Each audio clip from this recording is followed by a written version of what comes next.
Il y a entre les termes de mondial et d'universel une analogie trompeuse.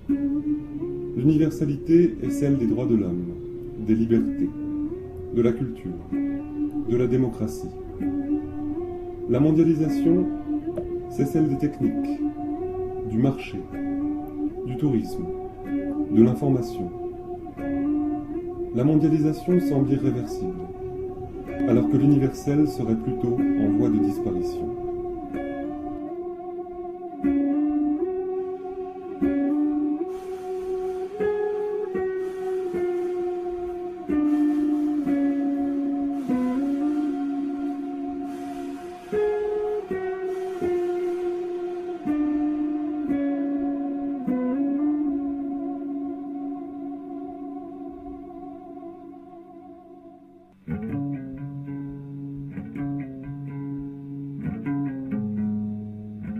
En fait, l'universel périt dans la mondialisation. La mondialisation des échanges met fin à l'universalité des valeurs. C'est le triomphe de la pensée unique sur la pensée universelle. Ce qui se mondialise, c'est d'abord le marché, la profusion des échanges et de tous les produits, le flux perpétuel de l'argent. Culturellement, c'est la promiscuité de tous les signes et de toutes les valeurs, c'est-à-dire la pornographie.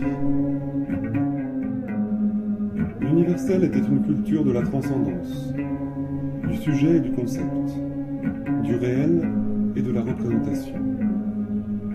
L'espace virtuel du mondial est celui de l'écran, du réseau, de l'immanence, du numérique, d'un espace-temps sans dimension.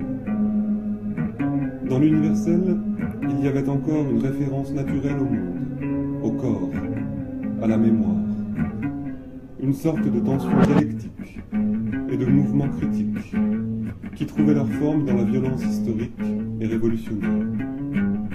C'est l'expulsion de cette négativité critique qui ouvre sur une autre sorte de violence, celle du mondial. Suprématie de la seule positivité et de l'efficience technique. Organisation totale, circulation intégrale, équivalence de tous les échanges. Y a-t-il une fatalité de la mondialisation ? Toutes les cultures autres que la nôtre échappaient de quelque façon à la fatalité de l'échange indifférent. Où est le seuil critique de passage à l'universel, puis au mondial ? Quel est ce vertige qui pousse le monde à l'abstraction de l'idée, et cet autre vertige qui pousse à la réalisation inconditionnelle de l'idée. Car l'universel était une idée.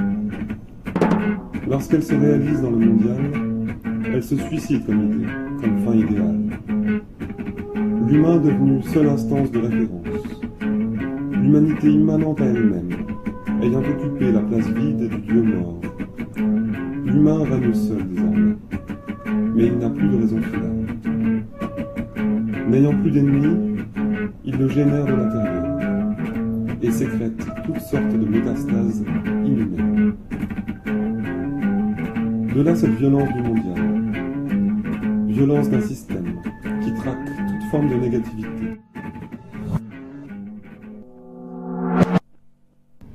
De singularité, y compris cette forme ultime de singularité qu'est la mort elle-même. Violence d'une société où nous sommes virtuellement interdits de conflit, interdits de mort. Violence qui met fin en quelque sorte à la violence elle-même, et qui travaille à mettre en place un monde affranchi de tout ordre naturel, que ce soit celui du corps, du sexe, de la naissance, de la mort. Cependant, les jeux ne sont pas faits, et la mondialisation n'a pas gagné d'avance. Face à cette puissance homogénéisante et dissolvante, on voit se lever partout des forces hétérogènes, pas seulement différentes, mais antagonistes. Derrière les résistances de plus en plus vives à la mondialisation, résistance sociale et politique, il faut voir plus qu'un refus archaïque, une sorte de révisionnisme déchirant quant aux acquis de la modernité et du progrès. de rejet.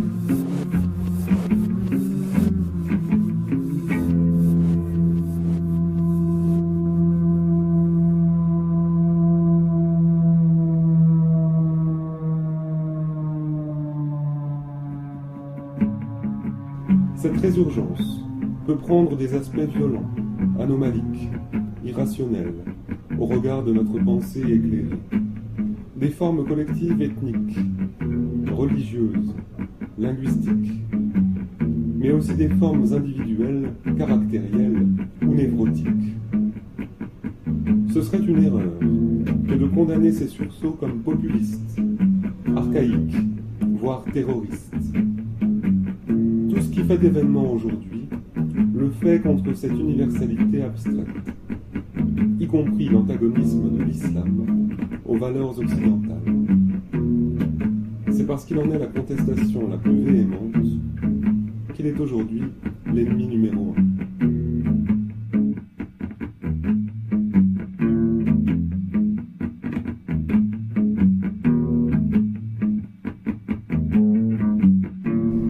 Il ne s'agit donc pas d'un choc de civilisation, mais d'un affrontement, presque anthropologique, entre une culture universelle indifférenciée et tout ce qui, dans quelque domaine que ce soit, garde quelque chose d'une altérité irréductible.